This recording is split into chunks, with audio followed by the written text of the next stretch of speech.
오늘 우리에게 주시는 하나님의 말씀은 마가복음 6장 6절부터 13절까지의 말씀입니다. 제가 하나님의 말씀을 봉독하겠습니다. 그들이 믿지 않음을 이상히 여기셨더라. 이에 모든 촌에 두루 다니시며 가르치시더라.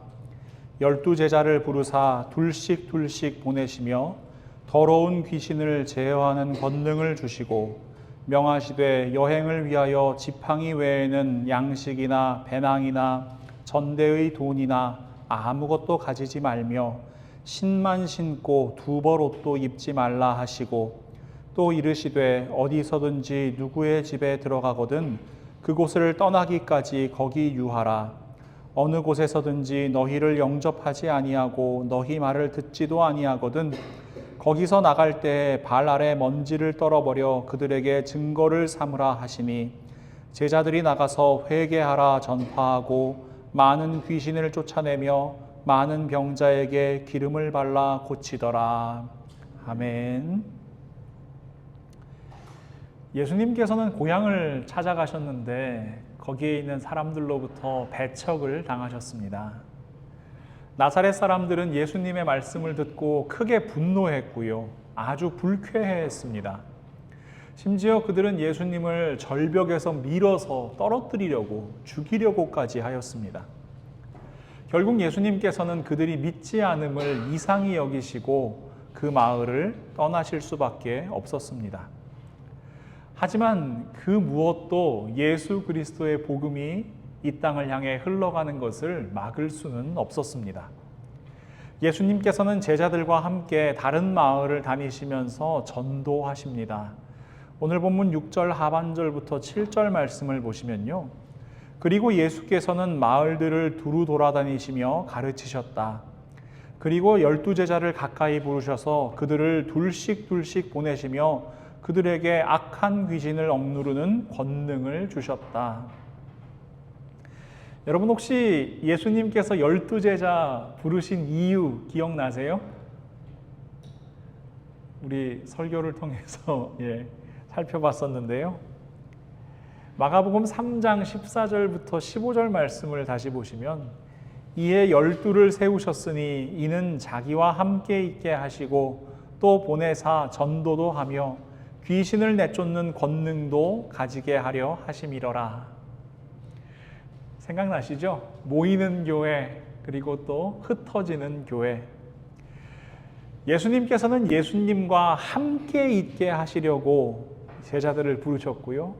또 보내셔서 복음을 증거하게 하시려고 제자들을 보내셨습니다. 자, 지금까지 12 제자는 어땠습니까? 예수님과 함께 있었습니다. 예수님의 가르침을 가장 가까운 곳에서 들었고요. 예수님의 권능의 손길을 바라보았습니다. 예수님의 사역을 바로 옆에서 도왔습니다. 무엇보다도 믿음의 중요성을 배웠습니다. 예수님께서 이제 12 제자를 세상으로 보내십니다. 여러분은 말씀 읽으시면서 어떤 장면이 떠오르시나요? 저는 이 예수님께서 제자들을 보내시는 장면을 보면서요. 영화나 이 무협지 같은 데서 봤던 이 제자가 하산하는 모습이 떠올랐습니다. 보통 제자가 이 산속에 깊은 산속에 있는 스승을 찾아오잖아요. 스승님 저를 받아주십시오. 제자로 받아주십시오. 그러면 이제 처음에는 스승이 보통 잘 안 받아주죠. 그러면 이제 뭐 나무도 하고 뭐 물도 깃고 밥도 하고 막 이러다가 이제 정성껏 아니면 무릎 꿇고 오래 앉아 있으면은 스승이 그래 들어와라 그러면서 이제 가르침이 시작되잖아요. 그 다음에 이제 오랜 시간이 지났어요. 그래서 이제 스승이 더 이상 가르칠 게 없는 거예요. 그러면 어떻게 얘기합니까? 나는 더 이상 너에게 가르칠 것이 없다. 이제 그만 하산해라.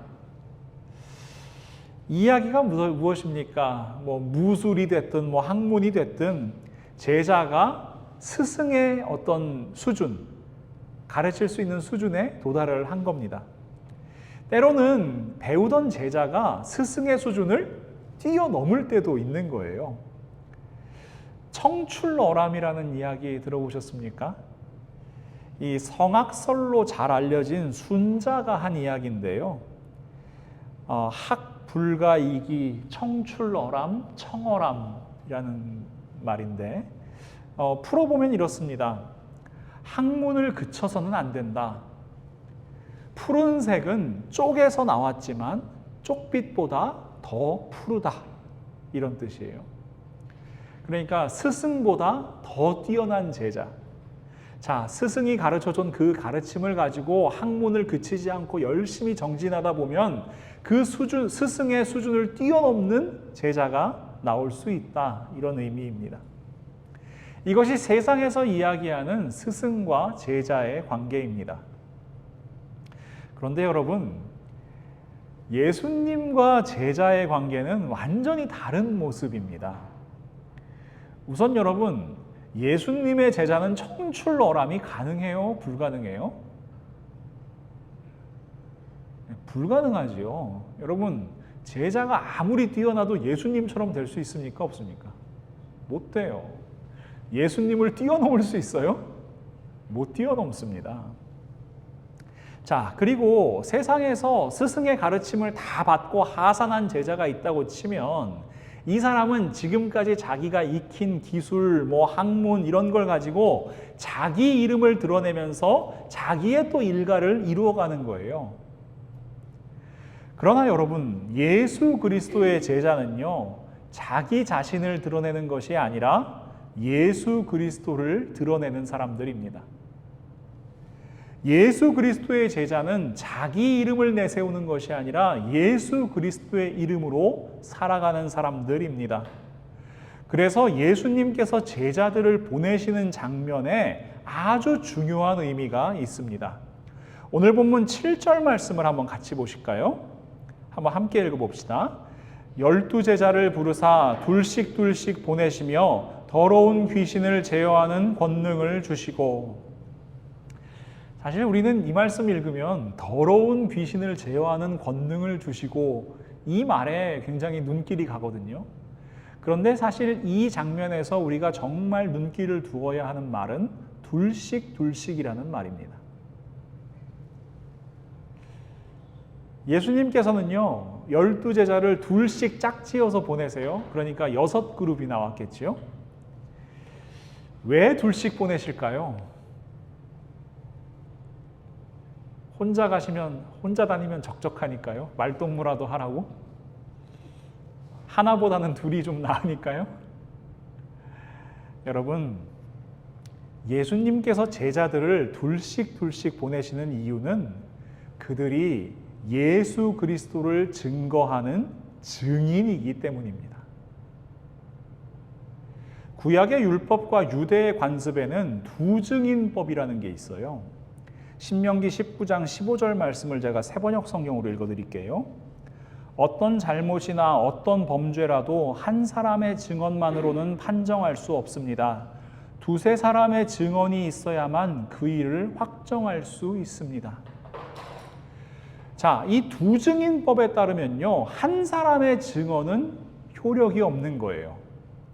반드시 두 사람 이상의 증언이 있어야 그 증언이 효과를 나타내게 됩니다. 예수님의 제자들이 예수님의 가르치심, 또 예수님께서 행하신 이적 이런 것들을 세상에 나가서 전파할 때에도 마찬가지였어요. 자, 예를 들어서 이런 겁니다. 베드로랑 요한이 한 그룹이에요. 자, 어느 마을에 가서 베드로가 이렇게 선포합니다. 예수라는 분께서 열병에 걸려서 죽어가던 나의 장모를 살리셨습니다. 세상 사람들 도저히 고칠 수 없다고 이야기하는 많은 병자들을 살려주셨고요. 귀신을 내쫓아 주셨고요. 심지어 나병 환자도 깨끗게 하셨고, 귀신 들린 자, 또 심지어는 회당장 야이로의 죽은 딸까지도 살려주셨습니다. 이렇게 증언을 하는 거예요. 그러면 사람들 중에는 믿는 사람도 있지만 믿지 않는 사람도 있겠죠. 나사렛 사람들처럼 에이 말도 안 되는 소리 하지 마시오 얘기하는 사람도 있겠지요. 그러면 그때 또 다른 증인인 요한이 나와서 이렇게 이야기하는 거예요. 여러분, 이 말은 거짓말이 아닙니다. 저도 분명히 옆에서 그 예수님의 가르침을 들었고 그분께서 행하시는 모든 것들, 지금 이 베드로라는 사람이 이야기한 모든 것을 저도 보았습니다. 분명히 제가 증거합니다. 여러분, 그러면요, 베드로가 방금 전한 이 말의 신뢰도가 어떻게 돼요? 쑥 올라가는 거예요. 두 증인의 증언이 일치하기 때문입니다. 그러니 여러분, 둘씩 어찌 보면 그냥 지나쳐버리기 쉬운 이 말씀에 우리 그리스도인의 본질이 담겨 있습니다. 제자의 정체성이 담겨 있습니다. 예수 그리스도의 제자는 자기 능력이나 재능을 뽐내기 위해서 나서는 것이 아닙니다. 신앙생활을 통해서 어느 정도 수준에 도달했기 때문에 그 수준을 시험하거나 그 수준을 증명하기 위해서 나서는 것도 아닙니다. 예수 그리스도의 제자는 오직 예수 그리스도를 증거하는 증인임을 기억하십시오. 예수 그리스도의 제자는 예수 그리스도의 복음만 전하는 증인입니다. 사도행전 1장 8절 말씀을 보시면 오직 성령이 너희에게 임하시면 너희가 권능을 받고 예루살렘과 온 유대와 사마리아와 땅끝까지 이르러 내 증인이 되리라 하시니라. 성령 하나님께서 우리에게 임하시면요, 우리가 권능을 받으면요, 하나님께서 우리와 함께 하시면요, 예루살렘 가야죠. 유대도 가야지요. 사마리아도 가야지요. 땅끝도 가야지요. 그런데 그것보다 더욱더 중요한 말은 내 증인이 되리라. 예수 그리스도의 증인이 되리라 하시는 말씀을 우리 마음에 담는 것입니다. 그렇다면 여러분, 이렇게 둘씩 보내심을 받은 예수 그리스도의 증인들, 어떤 모습으로 살아가야 할까요? 어떤 삶의 모습으로 예수 그리스도를 증거할 수 있을까요? 오늘 우리에게 주시는 예수님의 말씀을 통해 그리스도인의 기본값이라고 할 수 있는 두 가지 삶의 태도를 알아보도록 하겠습니다. 먼저 예수 그리스도의 증인은 사람의 계획이나 준비가 아니라 하나님 말씀으로만 살아가는 사람들입니다. 오늘 본문 8절과 9절 말씀을 제가 새번역 성경으로 읽어드립니다.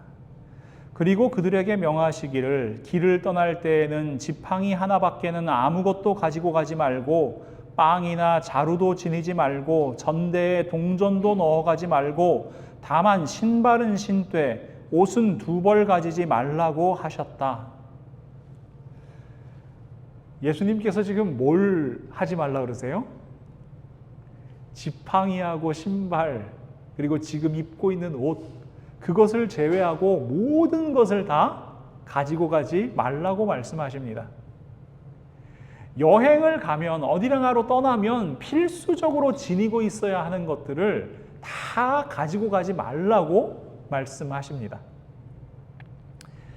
제 눈길이 좀 먼 말씀이 빵이나 자루도 지니지 말고 라는 말씀인데요. 여러분, 지금이야 길이 좋잖아요. 그리고 주변에 먹을 것을 살 수 있는 가게도 있고요. 먹을 것을 사 먹을 수 있는 식당도 많습니다. 근데 옛날엔 그렇지 않았지요. 여러분, 한국에서는 시험 합격하라고 뭐 선물해요? 엿 주죠, 엿. 그래서 요즘도 이렇게 수험장 같은 데 앞에 가면은 이 교문에다가 엿을 붙여놓고 이렇게 기도하시는 여러 부모님들의 모습을 종종 볼 수 있습니다. 그런데 여러분, 이게 조선시대에 과거 시험 보러 떠나는 사람들한테도요, 엿을 줬어요. 그런데 이 엿을 선물하는 건요, 조금 다른 의미가 있었습니다. 엿처럼 딱 달라붙어라 그런 의미도 있지만은 먼 길 가는데 필요한 고열량의 비상식량을 선물해 주는 거예요. 엿은 가벼운데 조금만 먹어도 힘이 나는 음식이잖아요. 그것을 이 보찜에다 넣고 가는 겁니다. 왜냐하면 과거 시험 보러 한양에 가려면 막 산 넘고 물 건너 가야 되는데 중간에 무슨 일이 벌어질지 모르잖아요. 그래서 이 엿이라든지 미숫가루라든지 이런 비상식량이 항상 짐 안에 있어야 하는 거예요.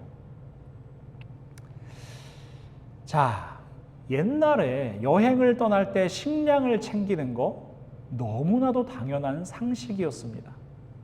하지만 예수님께서는 빵자루를 챙기지 말라고 말씀하세요. 그럼 사 먹어야 되잖아요. 그런데 돈도 챙기지 말라고 말씀하세요. 심지어 여행 동안 갈아입을 여분의 옷 한 벌 챙기지 말라고 말씀하십니다. 한마디로 이야기하면 너희 생각으로 세상의 상식으로 계획하고 준비하지 말라고 말씀하시는 겁니다. 자, 여러분, 우리 출애굽한 이스라엘 백성들의 모습을 한번 살펴보겠습니다. 이스라엘 백성들이 출애굽할 때요, 각자 식량을 챙겨가지고 나와요. 이 무교병 반죽 같은 거를 이렇게 허리춤에 차고 나오거든요. 그런데 그들이 출애굽한 지 45일째 되던 날에 준비한 식량이 똑 떨어지고 맙니다. 출애굽기 16장 1절부터 3절 말씀입니다. 이스라엘 자손의 온 회중이 엘림에서 떠나 엘림과 시내산 사이에 있는 신광야에 이르니 애굽에서 나온 후 둘째 달 15일이라 이스라엘 자손 중 온 회중이 그 광야에서 모세와 아론을 원망하여 이스라엘 자손이 그들에게 이르되 우리가 애굽 땅에서 고기가마 곁에 앉아 있던 때와 떡을 배불리 먹던 때에 여호와의 손에 죽었더라면 좋았을 것을 너희가 이 광야로 우리를 인도해 내어 이 온 회중이 줄여 죽게 하는도다. 배고프다는 겁니다. 이제 먹을 것 없으니 어떡하겠냐는 겁니다. 그런데 여러분, 성경을 조금 자세히 연구해 보면요, 이 상황은 단순히 배고픔에 대한 원망이 아닙니다. 이스라엘 백성들이 출애굽한 이 애굽의 고센 땅 라암셋으로부터 가나안 땅 남쪽의 부엘세바까지 이 해안을 따라서, 지중해 연안을 따라서 이렇게 걸어가면은 거리가 한 200마일 정도 됩니다. 생각보다 되게 가깝죠. 그런데 여러분, 45일치 정도 식량이 있잖아요. 그 정도 식량은 가지고 있고 준비했잖아요. 그러면 여러분, 200마일을 45일 동안 간다고 생각해 보세요. 하루에 4.5마일씩만 가면요, 가나안 땅에 도착할 때까지 식량이 부족해요? 안 부족해요?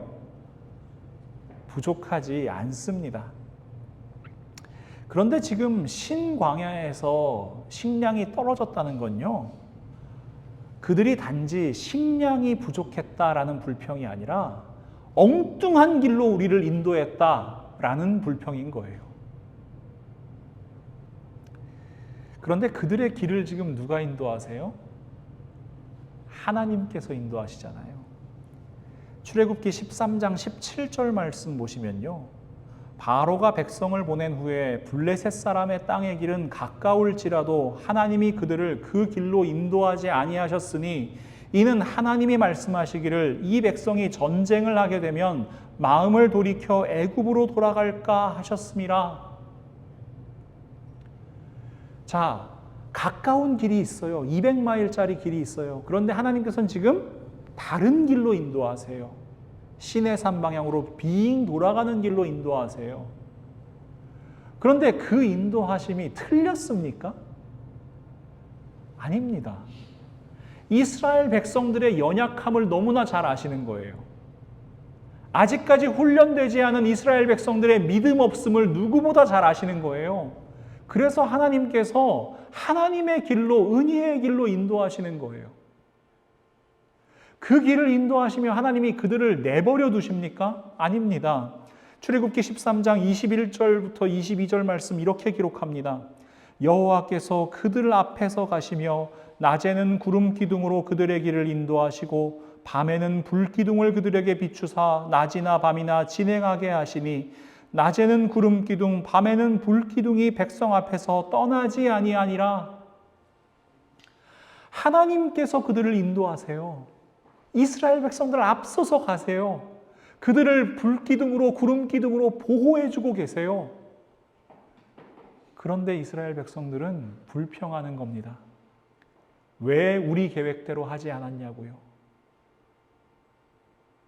왜 우리를 엉뚱한 길로 인도하냐고요? 우리는 분명히 잘 준비했어요. 45일이면 충분히 가야 되잖아요. 그런데 하나님, 왜 실수하셨어요? 왜 엉뚱한 길로 인도하셨어요? 불평하고 원망합니다. 엄청난 교만이지요. 그런데 하나님께서는요, 그 불평하는 이스라엘 백성들에게 만나를 내려주십니다. 그들을 먹여주십니다. 그들을 40년 동안 불기둥과 구름기둥으로 인도하시고 보호하십니다. 모세는 이 광야 생활을 돌아보면서 신명기 8장 2절과 3절 말씀에 이렇게 선포합니다. 내 하나님 여호와께서 이 40년 동안에 내게 광야길을 걷게 하신 것을 기억하라. 이는 너를 낮추시며 너를 시험하사 내 마음이 어떠한지 그 명령을 지키는지 지키지 않는지 알려 하심이라. 너를 낮추시며 너를 줄이게 하시며 또 너도 알지 못하며 네 조상들도 알지 못하던 만나를 내게 먹이신 것은 사람이 떡으로만 사는 것이 아니요 여호와의 입에서 나오는 모든 말씀으로 사는 줄을 내가 알게 하려 하심이니라. 사람이 떡으로만 사는 것이 아니요 여호와의 입에서 나오는 모든 말씀으로 산다. 여러분, 이 말씀은 굉장히 다양하게 해석할 수 있습니다. 그러나 저는 오늘 이런 해석을 해보았습니다. 이스라엘 백성들은 45일치를 준비한 식량이면 약속의 땅 가나안에 충분히 도착할 수 있다고 생각하였다.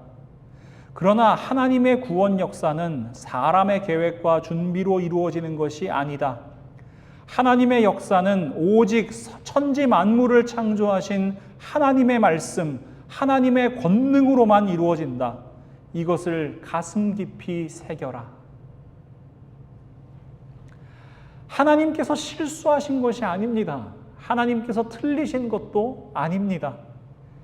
이스라엘 백성들의 교만을 꺾으시고요, 하나님 말씀대로 살아가는 하나님의 백성 삼으시기 위한 과정이 바로 광야 생활인 것입니다. 여러분, 만약에요, 이 이스라엘 백성들의 계획대로 45일 안에 가나안 땅에 도착했다고 칩시다. 그렇다면 여러분, 출애굽 과정은 하나님께서 역사하신 증거가 아니라 이스라엘 백성들이 얼마나 잘 준비했는지를 확인하는 과정에 불과한 거예요. 마찬가지입니다. 누군가의 계획, 누군가의 준비로 예수 그리스도의 복음이 전파될 수 있다고 한다면 그것은 예수 그리스도를 증거하는 것이 아니라 사람의 능력, 사람의 계획, 사람의 준비를 증명하는 결과일 가능성이 높다는 이야기입니다. 그렇다면 사도 바울이 우리에게 경고하는 것처럼요, 과연 그것이 진짜 복음인가 우리는 고민해 봐야 합니다. 너희 생각으로 빵자루나 돈이나 여보롯을 준비하지 말아라 말씀하시는 예수님의 말씀은요, 너희 계획과 준비로 예수의 복음을 전파할 수 있을 것이라고 착각하지 말아라 말씀하시는 예수님의 엄중한 경고입니다. 그러니 여러분, 우리가 예수 그리스도의 증인으로 살아가기 위해서는 이 두 말씀을, 이 하나님의 말씀을, 이 만나를 꼭꼭 씹어서 삼키셔야 합니다. 우리 잠언 16장 9절 말씀과 시편 119편 105절 말씀을 우리 이 시간 함께 받아 먹도록 하겠습니다. 함께 읽지요. 사람이 마음으로 자기의 길을 계획할지라도 그의 걸음을 인도하시는 이는 여호와시니라. 주의 말씀은 내 발의 등이요 내 길의 빛이니이다. 아멘. 이 말씀 우리의 피가 되고 우리의 살이 되고 우리 인생의 등과 빛이 되는 말씀 될 수 있기를 간절히 소망합니다. 또 한 가지, 예수 그리스도의 증인이 반드시 기억해야 하는 삶의 자세는 바로 자족하는 마음입니다. 우리 오늘 본문 10절 말씀을 같이 읽어볼까요? 예수님께서 제자들을 보내시면서 이렇게 말씀하십니다. 또 이르시되 어디서든지 누구의 집에 들어가거든 그곳을 떠나기까지 거기 유하라. 자, 선교여행 떠난 제자들 아무것도 가지고 가지 않았어요. 그런데 여러분, 이 사람들이요, 밥 못 먹거나 길바닥에서 자게 될 가능성은 아주 낮았습니다. 왜냐하면요, 제가 전에 설교에서 한번 말씀드렸는데 이 유대 지방, 이 중동 지방에는 나그네를 대접해야 하는 율법과 관습이 있습니다. 그러니까 제자들이 마을에 이렇게 돌아다니다 보면요, 선교 여행을 하다 보면 이 낯선 사람을 발견한 마을 사람이 자기 집으로 데리고 가서 먹을 것도 주고 재워주기도 하고 또 필요한 것을 제공해 주기도 할 가능성이 매우 높다는 거지요. 자, 그렇다면 왜 예수님께서는 거처를 옮기지 말고 처음 대접한 그 집에 계속해서 머물라고 말씀하시는 것인가요? 이게 우리 생각으로는요, 한 집에 너무 머물면은 그 집에 패 끼치는 거 아니에요? 여러분, 한 집에 계속 머물라고 말씀하시는 이유는요, 하나님의 은혜를 받았으면 그것에 만족하고 감사하며 비교하지 말고 불평하지 말고 그 은혜를 누리라는 말씀입니다. 자, 이렇게 한번 생각해 봅시다. 어느 마을에 들어간 제자들이요, 어떤 사람을 만났어요. 이 사람이 이제 그 제자들을 데리고 자기 집으로 가서요, 대접을 합니다. 근데 그 집이 좀 누추한 거예요. 음식도 좀 부실해요. 근데 다음 날에 이제 제자들이 마을을 다니면서 전도를 하는데 또 낯선 사람들이 돌아다니니까 어느 부잣집 사람이 보고서는 이 사람들을 청합니다. 자기 집으로 데리고 가요. 그런데 가보니까 음식도 아주 진수성찬이 나와요. 잠자리도 아주 폭신폭신해요. 그럼 여러분, 좋은 집으로 숙소를 옮기고 싶을까요? 옮기고 싶지 않을까요? 옮기고 싶지요. 마침 여러분, 제자들은 뭐 짐도 없잖아요. 뭐 배낭도 없고 뭐 캐리어 같은 것도 없잖아요. 그냥 몸만 가면 되는 거예요. 그런데 여러분, 사람이 이런 상황을 경험하게 되면요, 자연스럽게 좋은 집을 기웃기웃하는 마음이 드는 겁니다. 그 마음이 욕심이 돼요. 그리고 그 마음이 죄가 돼요. 야고보서 1장 15절 말씀을 보시면요, 욕심이 잉태한 즉 죄를 낳고 죄가 장성한 즉 사망을 낳느니라. 여러분, 기웃거리기 시작하면요, 예수 그리스도의 제자가 아니라 탐욕에 가득한 야심가가 되는 거예요. 예수 그리스도께서 본을 보이신 섬김의 종이 아니라 대접받기를 즐기는 바리새인으로 살게 되는 거예요. 무엇보다도요, 하나님의 은혜에 감사하고 만족하고 자족하는 마음이 아니라 더 좋은 거 없는지 끊임없이 기웃거리는 인생 되는 거예요. 그렇게 되면요, 하나님 아버지의 자녀가 아니라 구걸하는 거린으로 살게 되는 겁니다. 자, 처음 들어간 집에서 대접받았습니다. 그러면 여러분, 처음에 어떤 생각 들겠습니까? 감사한 마음 들겠죠. 나 지금 먹을 것도 없고 뭐 아무것도 없는데 이렇게 먹여주고 재워주니까 너무 감사하다. 하나님 은혜입니다. 하나님 주시는 일용할 양식 너무나 감사합니다. 그런데 여러분, 옆집에 가보니까 옆집이 아주 커요. 화려해요. 어제 저녁에는 보리떡 몇 개밖에 못 먹었는데 옆집은 양고기 굽는 냄새가 가득합니다. 그러면 여러분, 어떤 생각 들어요? 방금 전까지는 분명히 하나님의 은혜였고, 방금 전까지는 분명히 하나님께서 주신 일용할 양식이었는데, 방금 전까지는 하나님께서 돌보시는 아버지의 사랑이었는데, 그 일용할 양식이었던 것이 불평과 불만과 원망의 음식이 되어버리는 겁니다. 출애굽한 이스라엘 백성들, 하나님께서 아침마다 내려주시는 만나를 매일매일 먹었습니다. 이 만나 무슨 맛이었다고요?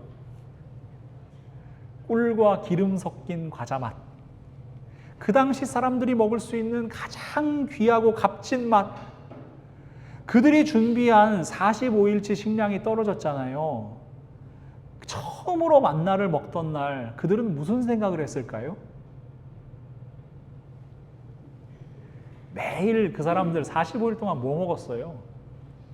누룩도 들어가지 않아가지고 딱딱한 그 무교병 먹으면서 살았잖아요. 만나를 처음 먹는 순간 와, 꿀맛이다. 하나님 감사합니다. 하나님 감사합니다. 이제 살았습니다. 너무 맛있습니다. 저 평생 동안 이런 거 먹어본 적이 없습니다. 그렇게 받아 먹었을 거예요. 그런데 이스라엘 백성들 다시 불평하고 원망합니다. 민수기 11장 4절부터 6절 말씀 보시면요.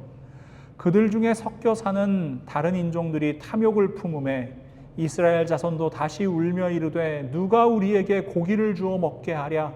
우리가 애굽에 있을 때에는 값없이 생선과 오이와 참외와 부추와 파와 마늘들을 먹은 것이 생각나거늘 이제는 우리의 기력이 다하여 이 만나 외에는 보이는 것이 아무것도 없도다. 고기 먹고 싶어요. 맨날 이 만나 부스러기 먹으니까 힘이 안 나요. 애굽으로 갈래요. 노예로 살아가도 좋으니까 나 그 애굽 음식 다시 먹고 싶어요. 민수기 21장 5절에 이렇게 이야기합니다. 백성이 하나님과 모세를 향하여 원망하되 어찌하여 우리를 애굽에서 인도해내어 이 광야에서 죽게 하는가? 이곳에는 먹을 것도 없고 물도 없도다. 우리 마음이 이 하찮은 음식을 싫어하노라. 우리 더 이상 하나님께서 주시는 만나 안 먹고 싶어요. 이 하찮은 음식 이제 진절머리가 나요. 다시 그들은 애굽을 기웃거리면서 하나님을 원망하는 겁니다. 그냥 애굽에서 노예로 살게 두지 왜 그들을 끌어냈냐고 불평하는 겁니다. 여러분, 자족하는 마음이 없으면 아무리 큰 은혜를 받아도 생명을 선물로 받아도 하나님의 백성, 하나님의 자녀가 아니라 거린으로 살아가고 노예로 살아가게 되는 겁니다. 사도 바울은 이렇게 고백합니다. 빌립보서 4장 13절 말씀. 내게 능력 주시는 자 안에서 내가 모든 것을 할 수 있느니라.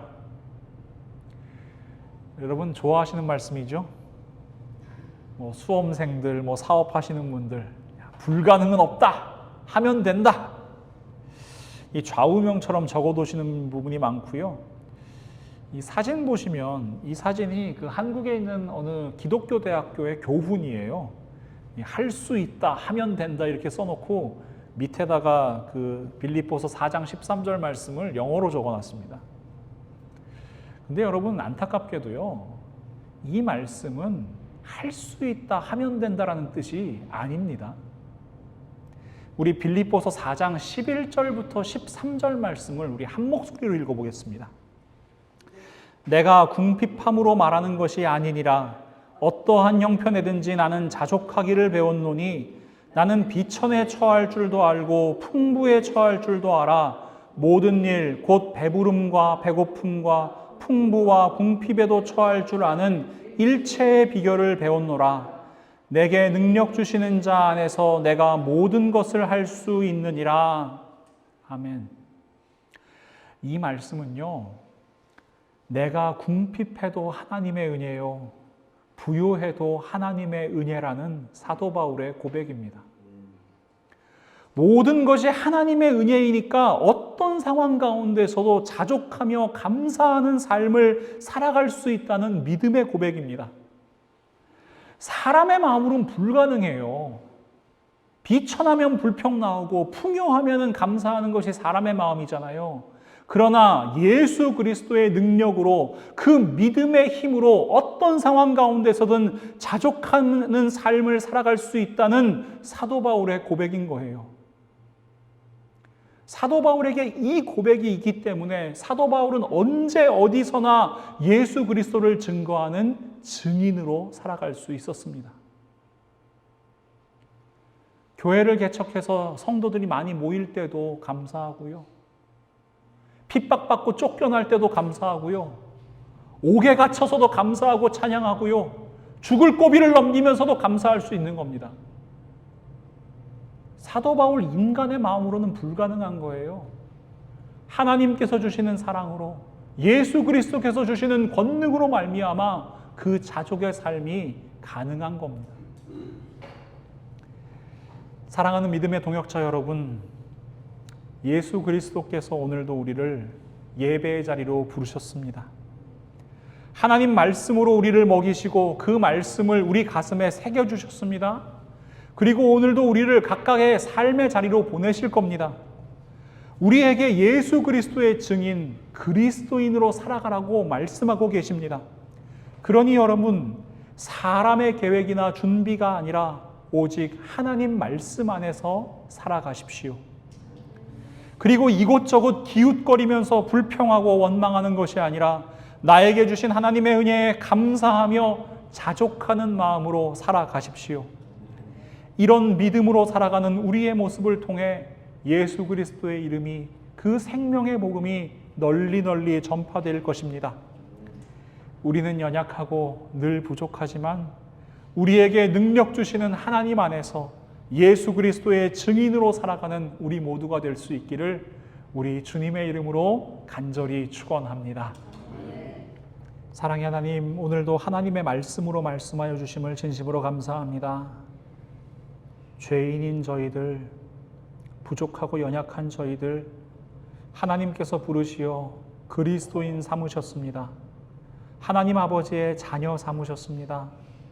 예수 그리스도의 증인 삼으셨습니다. 저희들 이 땅에서 살아갈 때 이 정체성을 잊어버리지 않고 살아가게 하시고, 언제 어느 곳에서나 예수 그리스도의 이름만 증거하는 복음의 사람으로 살아가게 하여 주시옵소서. 하나님, 이를 위하여 저희들을 기억하게 하여 주시옵소서. 저희들이 계획하고 준비하여서 하나님의 역사 이루어지는 것이 아니라 오직 천지 만물을 창조하신 우리 하나님 아버지의 말씀으로, 그 권능으로 이루어짐을 저희들 고백하게 하시고, 무엇보다 모든 상황 가운데에서도 저희에게 주신 하나님의 은혜로 말미암아 감사하고 자족하는 삶을 살아갈 수 있도록 하나님께서 인도하여 주시옵소서. 사람의 모습으로는 도저히 이해할 수 없는 그리스도인으로 살아가는 저희의 모습을 통하여 예수 그리스도가 증거되는 놀라운 역사를 저희들 바라보게 하여 주시옵소서. 저희들은 연약하지만 하나님의 권능의 오른손으로 저희들을 붙들어 주시고 저희들 한 사람 한 사람의 삶의 자리를 우리 하나님께서 책임져 주시옵소서.